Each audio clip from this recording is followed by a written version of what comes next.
الرحمن الرحيم الحمد لله رب العالمين الصلاة والسلام على سيد الأنبياء والمرسلين وعلى آله وأصحابه وأزواجه وذرياته وأهل بيته وطاعته والناس أجمعين أما بعد أعوذ بالله من الشيطان الرجيم بسم الله الرحمن الرحيم وإذا سألك عبادي عني فإني قريب أجيب دعوة الداع إذا دعان فليستجيبوا لي وليؤمنوا بي لعلهم يرشدون صدق اللہ العظیم۔ بھائیو، دوست، بزرگوں، اللہ رب العزت کا بہت بڑا کرم ہے، احسان ہے کہ اللہ نے ہمیں اور آپ کو مسلمان بنایا ہے، ایمان والا بنایا ہے۔ فرمایا کہ ایک انسان جب دنیا کے اندر ہوتا ہے تو اس کو اپنے محسن، اپنے محبوب، اپنے اوپر مہربانی کرنے والوں کا عظمت اور اہمیت ہوتا ہے۔ پھر اس سے آدمی تعلق قائم کرنے کے لیے اس سے قرب اختیار کرنے کا راستہ ڈھونڈتا ہے۔ پھر آدمی اس سے باتیں کرتا ہے، اس کو اپنا وقت دیتا ہے، اس کے سامنے اپنے درد رکھتا ہے۔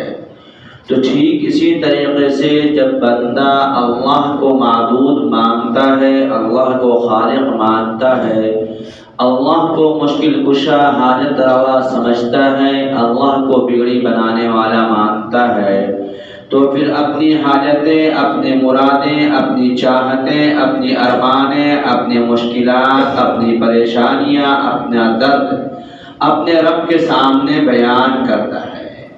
اور جب بیان کرتا ہے تو اسے یہ معلوم ہونا چاہیے کہ جسے ہم بات اپنی بتا رہے ہیں وہ میری باتوں کو سن بھی رہا یا نہیں سن رہا ہے۔ تو اللہ نے فرمایا اپنے حبیب آقا نامدار محمد رسول اللہ صلی اللہ علیہ وسلم پہ نازل ہونے والی کتاب کے اندر ارشاد فرمایا وَإِذَا سَأَلَكَ عِبَادِي عَنِّي فَإِنِّي قَرِيبٌ۔ اے محمد صلی اللہ علیہ وسلم، جب میرا بندہ میرے بارے میں پوچھے میرا رب کہاں ہے، میرا رب کہاں رہتا ہے، میں اپنے رب کو کیسے پکاروں، میں اپنے رب کو کیسے آواز دوں، میں اپنے رب کے سامنے اپنی حاجتیں اور منتیں کیسے پیش کروں، جب میرا رب آپ سے یہ سوال کرنے لگے وَإِذَا سَأَلَكَ عِبَادِي عَنِّي فَإِنِّي قَرِيبٌ، تو اے محمد صلی اللہ علیہ وسلم میرے بندوں کے اس سوال پہ کہ میرا رب کہاں ہے تو اس سے آپ کہہ دیجئے کہ تیرا رب تیرا قریب ہے۔ کتنا قریب ہے؟ اجیب دعوت الداع اذا دعان، جب تم پکارتے ہو تو تمہارے پکار کو سنتا ہے، جب تم آواز دیتے ہو تو تمہاری آواز کو سنتا ہے۔ بلکہ ایک جگہ تو اللہ نے فرمایا من حبل الورید، میرے بندوں سے آپ کہہ دیں کہ میں اس کے شہر رگ سے بھی زیادہ قریب ہوں۔ جس کی قربت کو قرآن نے بیان کیا ایسی قربت دنیا بیان نہیں کر سکتی۔ انسان کے ایک نس ہے، ایک رگ ہے جس کے کٹ جانے سے اس کی زندگی منقطع ہو جاتی ہے، ختم ہو جایا کرتی ہے۔ اللہ نے اس رگ سے تشبیہ دی اور فرمایا من حبل الورید، میں اس کے شہر رگ سے بھی زیادہ قریب ہوں۔ جب وہ مجھے پکارتا ہے، جب وہ مجھے آواز دیتا ہے، جب مجھ سے وہ فریاد کرتا ہے، میں اس کے پکار کو فوراً سنتا ہوں۔ اجیب دعوت الداع اذا دعان فلیستجیبوا لی، بس میرے بندوں کو چاہیے کہ مجھے وہ پکارے، میرے بندوں کو چاہیے کہ میرے سامنے وہ اپنی حاجتیں رکھے، میرے بندوں کو چاہیے کہ میرے سامنے وہ عاجزی پیش کرے، میرے بندوں کو چاہیے کہ میرے سامنے اپنے دامن اور آنچل کو پھیلائے، میرے بندے کو چاہیے کہ میرے سامنے بھیکاری بن کر عاجز بن کر آئے اور کہے اے میرے رب تیرے علاوہ میرا کوئی نہیں ہے۔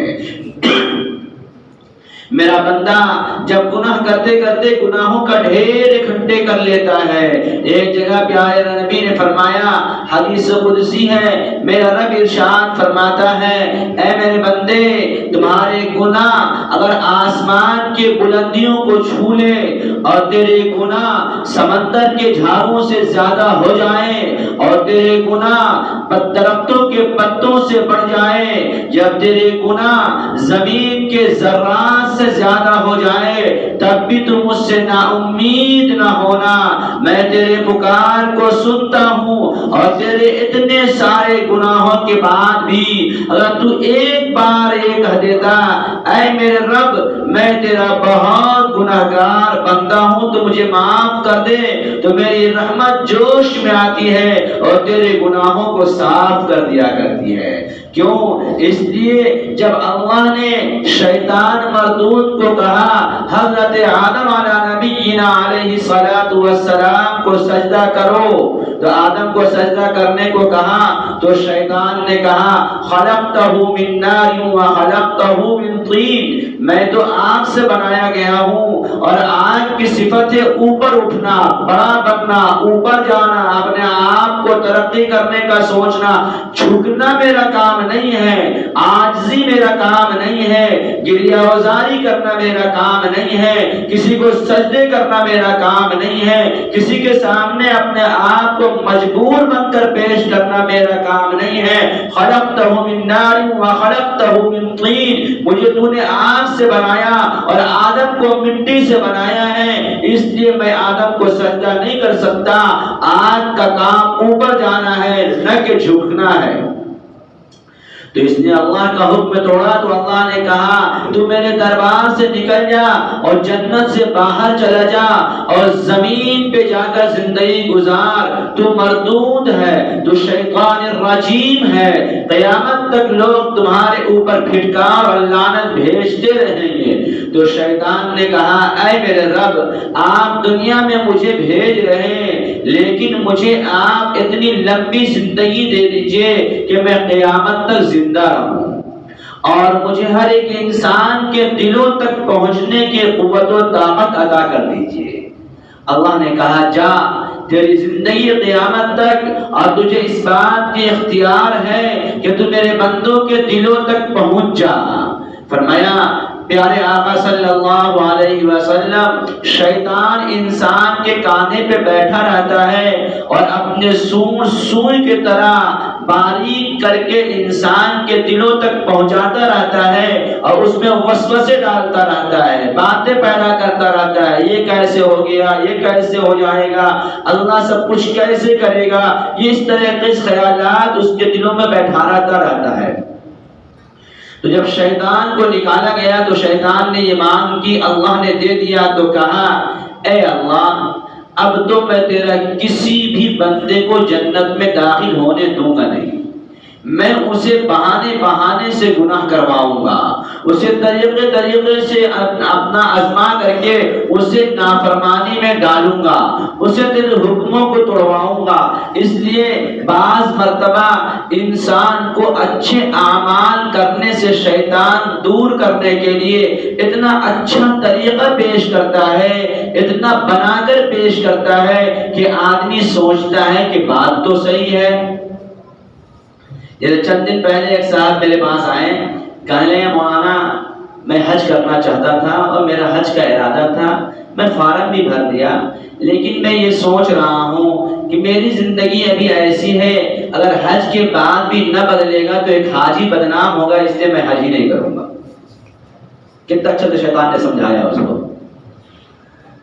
کہ حج کے بعد تم حج کر کے آ جاؤ گے، پھر تمہارے اگر نماز چھوٹ گئی، کوئی ایسا معاملات ہو گیا تو شیطان نے سمجھایا ایک حاجی بدنام ہو جائے گا، اللہ کے گھر سے آنے والا بدنام ہو جائے گا، اس لیے حج مت کرو، چھوڑ دو۔ اب اس کی سمجھ میں یہ بات آ گئی، وہ تو اللہ کا کرنا کہ پتہ نہیں کیسے کیسے میرے پاس آ گیا۔ تو میں اسے کہا بھائی تمہارا کام جانا ہے، حج کرنا ہے اور اللہ سے نا امید نہیں ہونا. جو اللہ بلا رہا ہے وہ اللہ تمہاری زندگی کو پاک کرنے کے لیے بلا رہا ہوگا. آپ جائیے، کیا مشکل کام ہے. تو اس لیے شیطان جو ہے، اب اس نے شیطان نے اللہ سے کہا کہ اللہ آپ مجھے جب یہ موقع دے دیے تو اب میں لوگوں کو اتنا بہکاؤں گا اور اتنے اچھے اچھے انداز سے کہ وہ انسان آپ کی نافرمانی کرے گا لیکن وہ اس بات کو نہیں سوچے گا کہ ہم اللہ کی نافرمانی کر رہے ہیں، ہم گناہ کر رہے ہیں. گناہ کر کے بھی وہ مطمئن ہوگا تو وہ اب جنت میں تو کوئی جائے گا ہی نہیں، سب جہنم میں جائیں گے. تو اللہ نے فرمایا میری عزت کی قسم، میرے جلال کی قسم، میرے علو شان کی قسم، میرے بلندی مرتبے کی قسم. 4 چیزوں کو کہنے کے بعد اللہ نے کہا جب میرا کوئی بندہ گناہ ہو جانے کے بعد مجھ سے کہے گا اے میرے اللہ مجھے معاف کر دے، میں بڑی شرمندہ ہوں، تو میں اس کے تمام گناہوں کو معاف کر دوں گا، میں اس کے تمام خطاؤں کو معاف کر دوں گا. بلکہ صرف معاف نہیں کروں گا، اگر وہ ندامت کے ساتھ، شرمندگی کے ساتھ، اپنے آپ کو عز کے ساتھ، اپنے آپ کو بالکل مایوس ہو کر اور میرے ذات سے امید لگا کر آ کر کہے گا اے میرے رب میں نے بہت گناہ کیا، تیرے علاوہ کوئی معاف کرنے والا نہیں ہے، میں تو تیرے سامنے کھڑے ہونے کا لائق بھی نہیں ہوں، تو صرف میں اس کو معاف نہیں کروں گا بلکہ میں اس کو اپنا محبوب بنا لوں گا. اللہ نے خود قرآن میں کہا ان اللہ یحب التوابین ویحب المتطہرین. اللہ تو توبہ کرنے والے کو اپنا محبوب بنا لیتا ہے. دنیا ایسی مثال دے ہی نہیں سکتی، کوئی دنیا میں ماں کا لال ایسا پیدا ہی نہیں ہوا ہے جو کسی کی غلطی کو معاف کر دے اور اسے بھول جائے اور اس کو پہلے سے زیادہ اپنا محبوب بنا لے. یہ ہو ہی نہیں سکتا. میں تو یہ کہا کرتا ہوں شاید بات نہ ہو ایسی، لیکن میرا اپنا تجربہ یہ کہتا ہے کہ ماں جیسی محبت کرنے والی، جس سے زیادہ محبت کرنے والا دنیا میں اللہ کے بعد کوئی ہو نہیں سکتا. وہ ماں بھی اگر اپنے بچے کی کسی غلطی کو معاف کر دیتی ہے تو پہلے والا جگہ نہیں دیتی بلکہ بعد میں اس کو کسی انداز سے اسے تانا دیتی ہے تو اپنی بیوی کے چکر میں مجھے یہ کہا تھا لیکن میں ماں ہوں اس لیے میں نے تجھے معاف کر دی. لیکن اللہ کہتا ہے نہیں میں تو اسے اپنے محبوب بنا لیتا ہوں، ایسا محبوب بنا لیتا ہوں، ایسا محبوب بنا لیتا ہوں کہ جس جگہ وہ گناہ کرتا ہے اس جگہ کو بھی بھلا دیتا ہوں. جو فرشتے لکھے ہیں اس فرشتوں سے بھی مٹوا دیتا ہوں، نام اعمال کو صاف کر دیتا ہوں، اس کے نام اعمال میں گناہ رہتے ہی نہیں ہے. اس لیے ایک موقع پہ ہمارے اور آپ کے نبی محمد رسول اللہ صلی اللہ علیہ وسلم نے ایک حدیث بیان فرمایا جو ہم جیسے نالائقوں کو جینے کا سہارا بنتا ہے. فرمایا التائب من الذنب کمن لا ذنب لہ.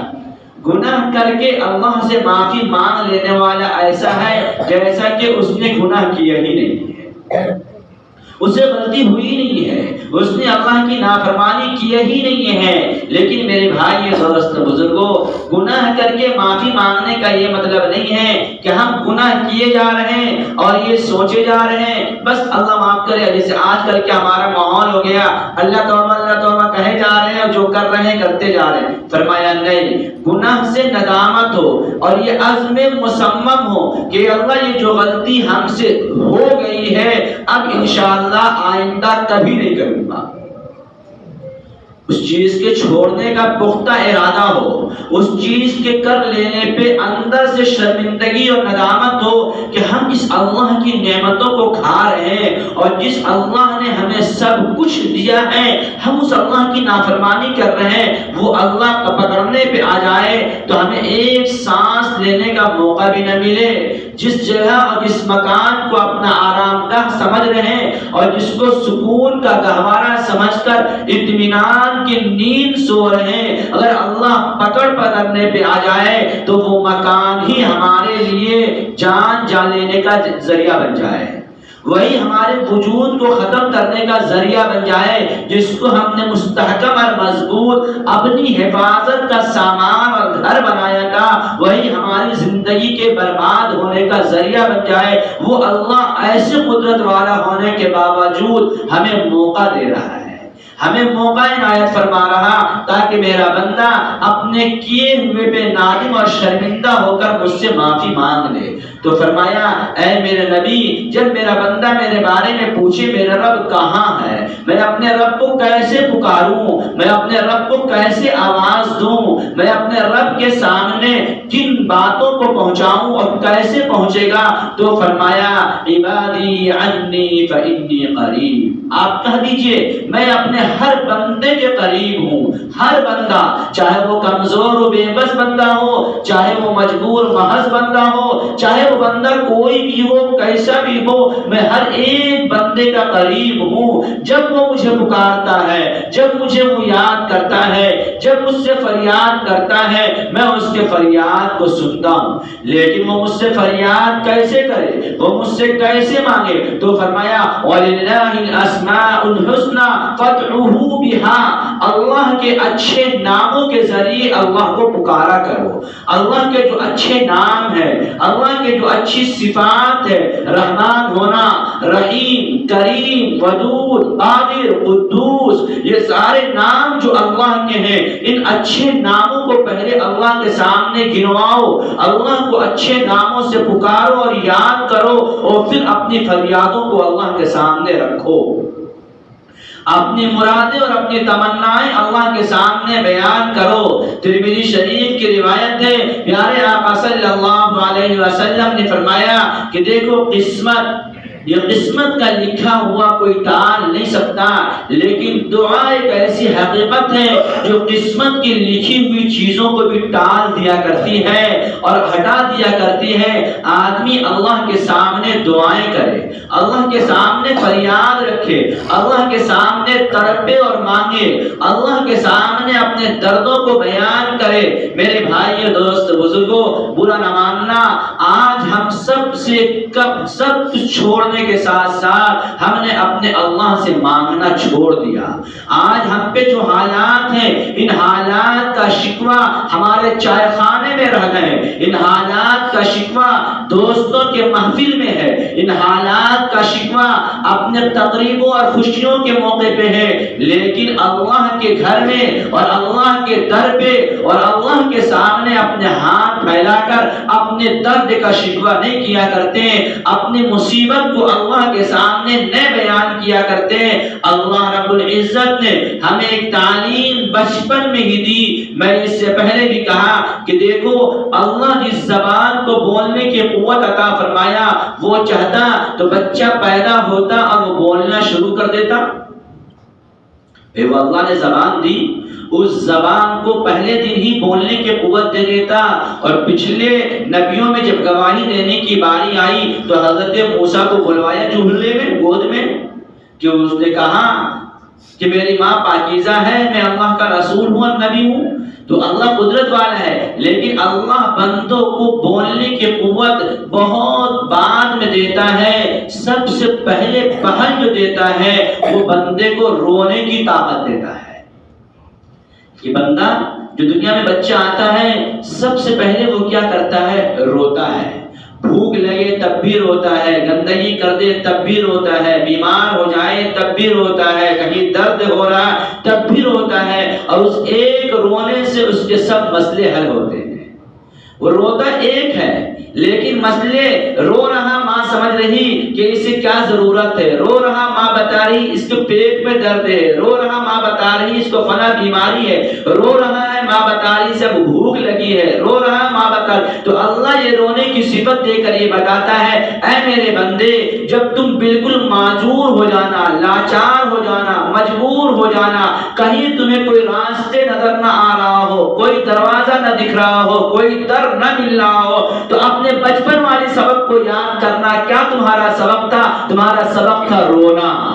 تم روتے تھے، تمہارے بھوک مٹانے کا انتظام ہم ماں کی چھاتی میں کرتے تھے، تم روتے تھے، تمہاری پیار ماں کے دل میں جگاتے تھے، تم روتے تھے، تمہاری ضرورتوں کا پورا کرنا ماں سمجھتی تھی۔ جب تم رو گے میرے سامنے کہ اے میرے رب، تیرے محمد رسول اللہ صلی اللہ علیہ وسلم کی یتیم امت آج بے در ہو گئی ہے، آج بے سہارا ہو چکی کی ہے، اور یہ سب کے سب ہمارے اعمال کے نتائج ہیں۔ تو تمہارے اس رونے پہ مجھے اتنا ترس آئے گا کہ تمہارے تمام مشکلات کو جس طریقے سے بچپن میں رونے سے میں حل کر دیا کرتا تھا، آج تم رو گے ہمارے سامنے اور اپنے آپ کو عاجزی بیان کرو گے کہ اے میرے رب، تیرے در میں رونے کے علاوہ میرے پاس کچھ نہیں ہے، تو میرا در تو وہ ہے جو تمہیں سب کچھ دے دے گا،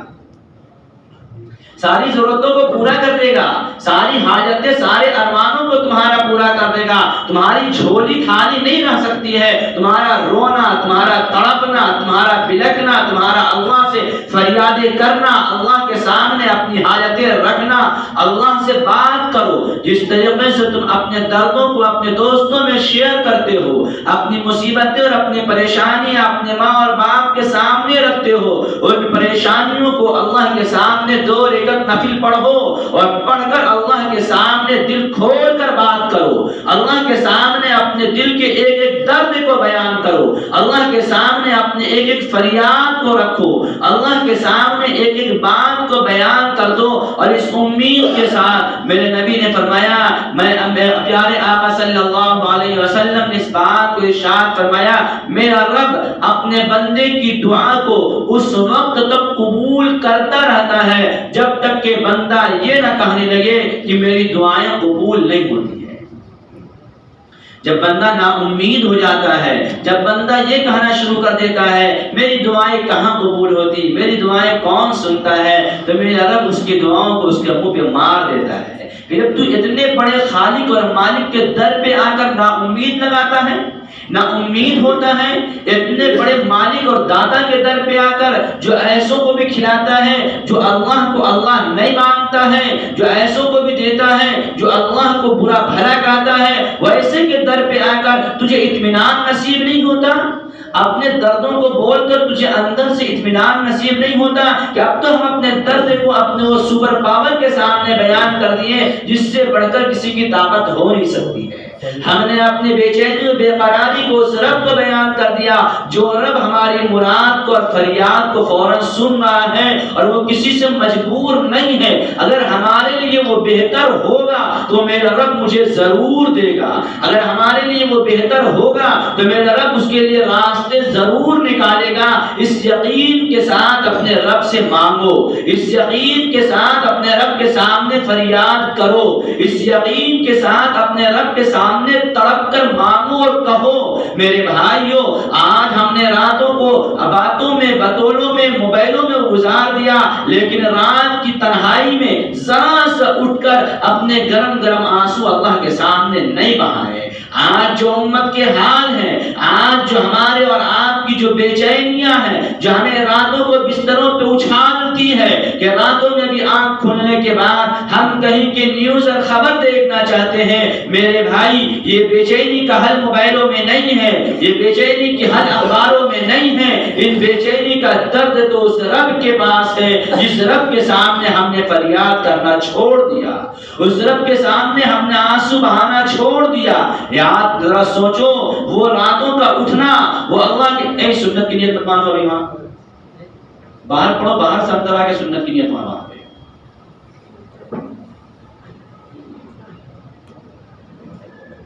تو یہ اللہ سے مانگنا، یہ اللہ کے سامنے فریادیں کرنا، یہ اللہ کو بہت پسند ہے۔ اور کیوں نہ پسند ہو، دیکھو ماں اپنا کام کرتے رہتی ہے، اسے معلوم ہے گھنٹہ گزر گیا، 2 گھنٹہ گزر گیا، اب بچے کو بھوک لگا ہوگا، لیکن سوچتی ہے یہ کام نمٹا دے، یہ کام کر لے، یہ کام کر لے، یہ کام کر لے، جب تک بچہ رونا شروع نہ کر دے۔ جب بچہ رونے لگتا ہے، جب بچہ بے قرار ہو جاتا ہے، جب بچہ بے چین ہو جاتا ہے، تو چاہے ماں کی سبزی بیکار ہو جائے تو ہو جائے، جل جائے تو جل جائے، وہ چھوڑ کر بے قرار ہو کر اپنے بچے کو سینے سے لگا لیتی ہے، اور وہ بچہ ماں کے سینے سے لگ کر سسکیاں لے کر چپ ہونے لگتا ہے۔ بچے جب رونا شروع کرے، کوئی اسے لے لے، کچھ دینے کی کوشش کرے، وہ چپ نہیں ہوتا، اسے اطمینان نہیں ملتا، اسے سکون نہیں ملتا۔ لیکن جب ماں ابھی دودھ پلائی بھی نہیں ہے، ابھی چھاتی سے لگائی بھی نہیں ہے، بس گود میں لے کر یوں سینے سے لگا لے، تو بچہ سسکیاں لے کر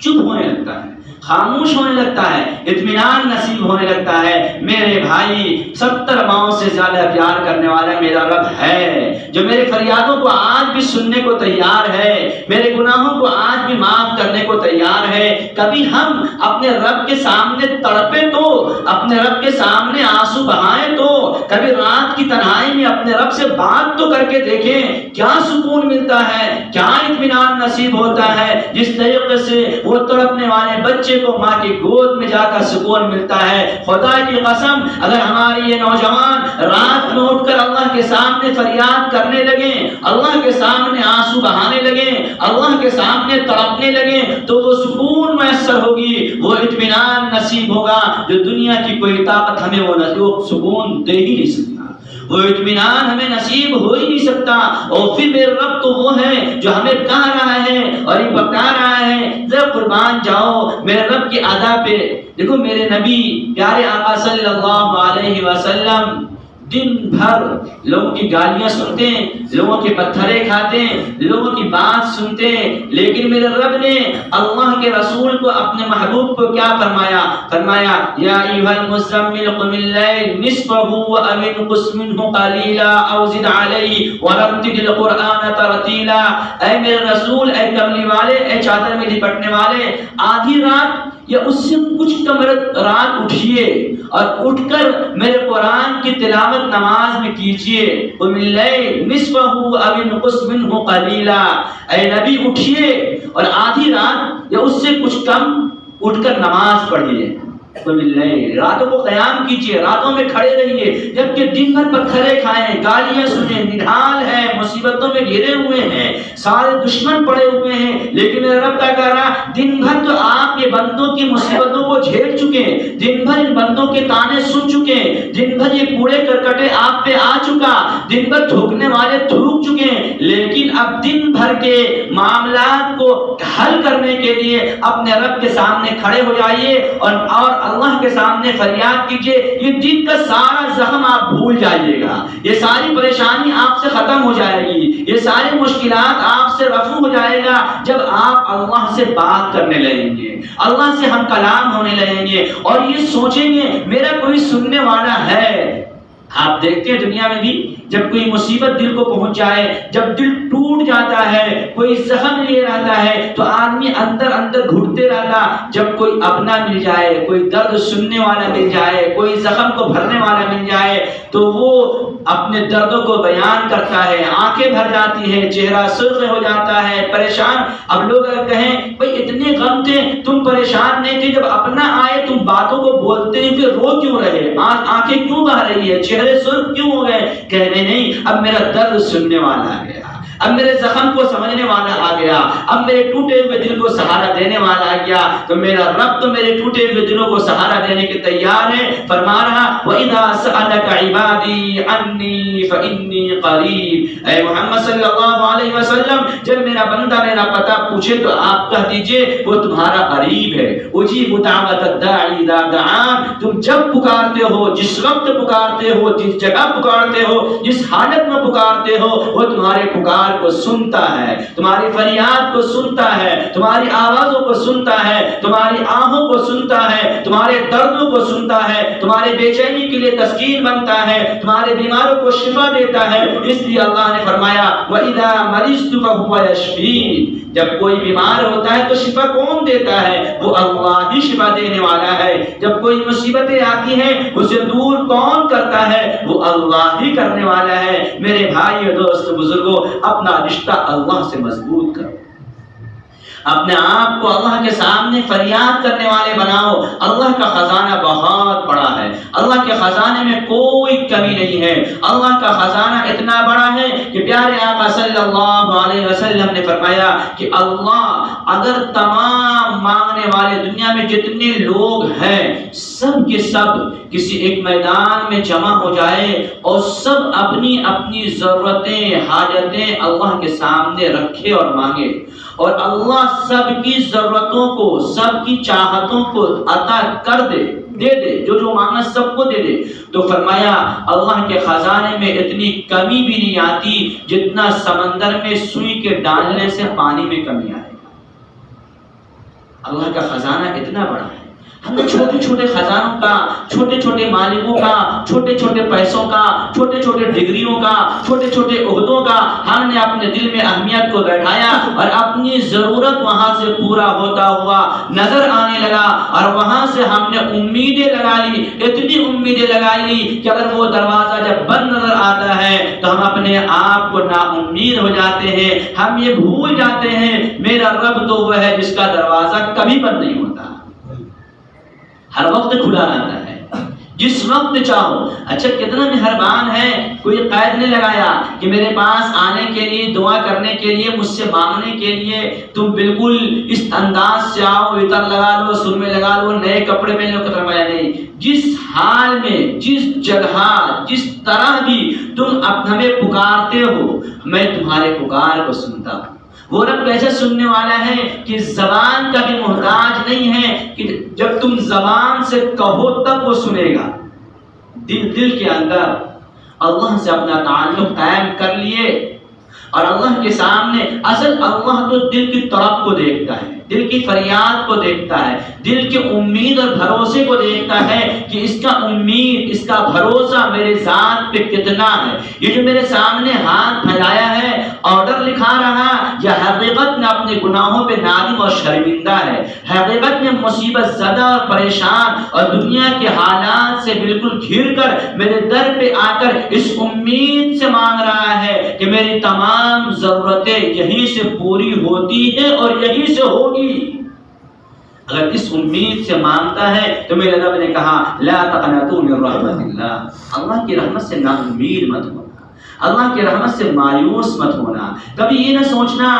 میرا کون سنے گا، کبھی یہ نہ سوچنا میری مرادوں کو کون پورا کرے گا، کبھی یہ نہ سوچنا پتہ نہیں اللہ میری دعاؤں کو سنتا بھی ہے یا نہیں سنتا ہے۔ میرا رب ہر ایک کی دعاؤں کو، ہر ایک کی مرادوں کو، ہر ایک کی فریادوں کو، ہر ایک کی تڑپ کو، ہر ایک کی ارمانوں کو، ہر ایک کی جو ہے چاہتوں کو سنتا ہے اور جواب دیتا ہے، بھلے وہ چیز اس وقت ملے یا نہ ملے، باقی باتیں انشاءاللہ آئیں گا۔